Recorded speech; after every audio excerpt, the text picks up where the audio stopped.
First thing I'd like to do when I start off this review is tell you that this Velowave Ranger is meant for someone who's between 5'6" and 6'2". I am 6'3.5" and I still feel like I fit on this bike with absolutely zero issue. Now also you can see that this seat is all the way down. My family ranges anywhere from 5'2" all the way up to 6'4", and everybody rides this Velowave Ranger and they're all very comfortable on it. And I think that's a huge thing when you're looking at a bike.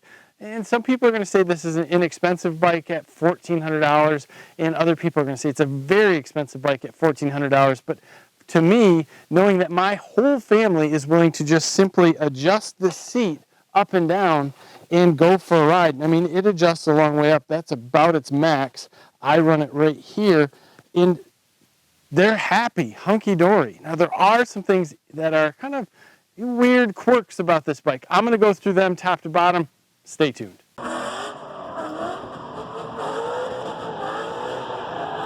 So this Velowave Ranger is a fat tire bike. It's got a 26x4 front and rear tire, so you do get a lot of stability, and I've used this both on and off the trails. It's very comfortable on the road when you're doing 28 miles an hour pedal assisted, but it's also very comfortable off the road while you're doing anything as far as 12 miles an hour or up, and that's all adjustable. Not perfect, but it all works. I'm going to kind of go through some of that in a little bit. The main thing that anyone needs to know about buying this bike is that it's a very heavy bike. It's 75 pounds. Now the front isn't bad. It's all the weight is in the rear, and the rear is very heavy, and it's really heavy for some of my family members even to pick up and move. So when you're talking about comfortable moving around on the bike, you're really planted in the back, and it is still pretty heavy in the front. The battery sits right here. It is removable if you have the key, but you can charge it on board. The basics here with this bike, it's a $1,400 bike. You do have hydraulic brakes. Brakes in it are absolutely awesome from what I expected out of this bike. I really enjoy that. The shifter, it's a low-end Shimano shifter, but at the same point works really well. 99% of the time I keep it in the highest gear. I don't really need to have it in low gear because I'm getting that pedal assist to start out. And for the most part, the tires are probably mediocre.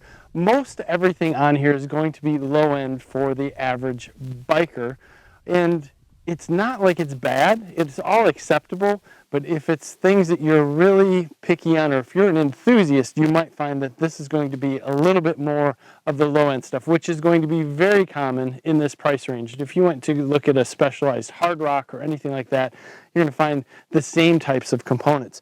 You do have a front end that has a shock on it. You can lock that shock out if you want to, if you're on the road. But pedaling this thing alone without the pedal assist would be an experience, trust me. You can get anywhere from 20 to 45 miles out of this battery on a full charge. That's going to depend if you're on hills, it's going to depend if you're on road, it's going to depend if you're off road. In fact, there's been times that I've taken this down in 10 miles, completely wore the battery out just because of the terrain. On average, 25, and 45 is going to be flat, straight road with the tires pumped up, no stops. So very simple, very easy to use. The bike is very comfortable, and I can't stress that enough. Even being taller on this bike, I really enjoy it. Now, the few things that kind of get me, I'm going to bring you in and have you look at. So one of the things that is neat but yet semi-annoying is this thumb throttle. This makes it like a normal motorcycle, which I absolutely love, but it is not variable speed. It is on and off. So if we hit that here, it's going to want to take off on us, and it does not control the speed like your pedal assist, where this pedal assist is at 0 or it goes all the way up to 5. And that 5 would take you up to 28 miles an hour, and then you can adjust your speed down in increments. There's no real variability, and if you have multiple electric bikes that you're riding with, then you're going to have to try to tune this in, or somebody's going to have to pedal, stop pedaling, pedal, stop pedaling, because it will go that one speed. And we found with multiple electric bikes, it's a little bit harder to use.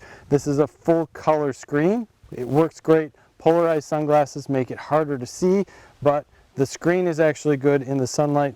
The camera doesn't pick it up as well, but it works. hydraulic brakes here. They are very positive, and you can see there is a long distance in the back. They come right in. They'll stop you very quickly. There is an LED headlight on the front, and if you look down here, pedals are fair. I mean, what do you expect on some of this stuff? But you can see the motor here is in the back of this bike, and that's where most of this weight is. And it really does kind of change how you even move this. For some people, this is similar to picking up and moving around a motorcycle, and I can kind of understand that. You have an adjustable preload for your front shock, and then here's where you can adjust it to loose, to lock, and it works really nice, especially off-road. When we're really standing back and looking at the bike, it is a sharp bike, which is unlike some of the other bikes that we're finding out on the market with electric bikes. They're kind of not that great of looking and not that stylish. This definitely is. The kickstand on this bike is in an interesting location in the back, but it works. It seems to get out of the way, and it does have a strong enough spring that if you are off-road, it will actually stay up. I like that. It does seem to want to tip a little bit if you push on it, but at the same point, I believe that is in the back due to how much weight is actually sitting back here. So how is it riding? It's wonderful while you're riding. The thumb throttle gets you from 0 to 20 miles an hour fairly quickly. It's no speed demon, but it gets you there. And if you're doing the pedal assist, and if you're on 5, you can get this bike up to 28 miles an hour on pedal assist. My son has gotten it a little over 30 going downhill, but it seems to want to hold in that 28, 29 mile an hour range, and it doesn't seem that how much more you want to pedal, you can get to that 30 to 32. It's going to be about 28, and that is adjustable from the 0 to 5. So in some cases you're going anywhere from 12 to 28 miles an hour with this bike. And as we said, when you're riding with someone else, it's hard to kind of match that up. It seems like someone is always going a little faster, a little slower, so you're on and off the pedal assist a little bit. Very interesting way of how it works. So you can not have any pressure going at all, but just moving the pedals, and the electric motor will kick in.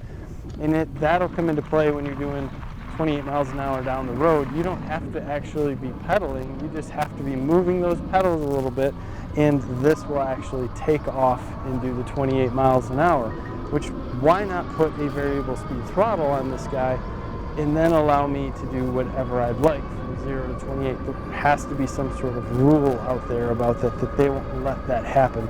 But either way, it works, and it works quite nicely.